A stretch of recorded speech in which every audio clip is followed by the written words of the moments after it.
शिंदे गटाचे विजय शिवतारेंच्या बंडखोरीमुळे पक्ष त्यांना शिस्तभंग कारवाईची नोटीस पाठवणार। पक्षाचा आदेश मानला नाही तर शिवतारेंची हकालपट्टी होण्याची शक्यता।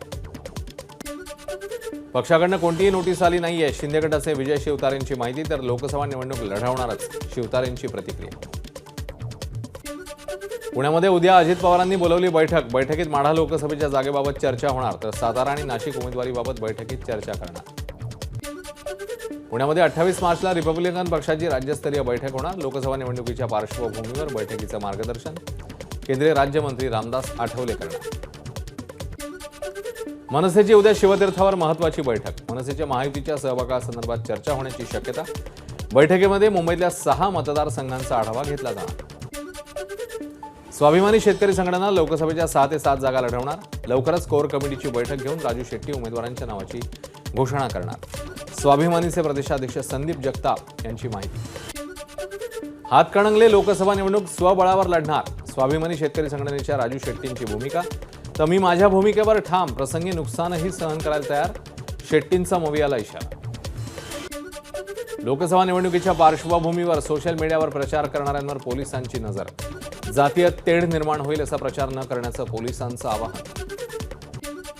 संविधान वाचवण्यासाठी प्रकाश आंबेडकर आमच्या सोबत येणार। आमदार जितेंद्र आव्हाडांचा दावा तर त्यांना कोणताही फॉर्म्युला दिलेला आहे हे माहीत नाही, आव्हाडांची प्रतिक्रिया।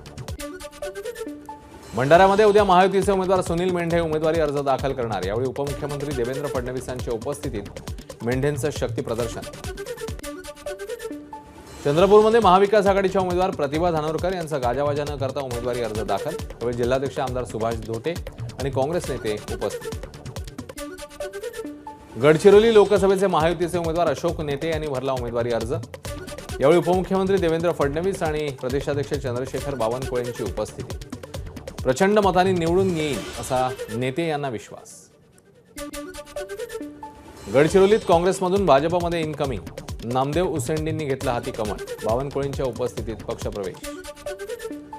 मराठा समाजाच्या बैठकीला वसंत मोरे उपस्थित। लोकसभा निवडणुकीबाबत मराठा समाजाची बैठक, त्यामुळे वसंत मोरे मराठा समाजाकडून निवडणूक लढणार का असा सवाल उपस्थित।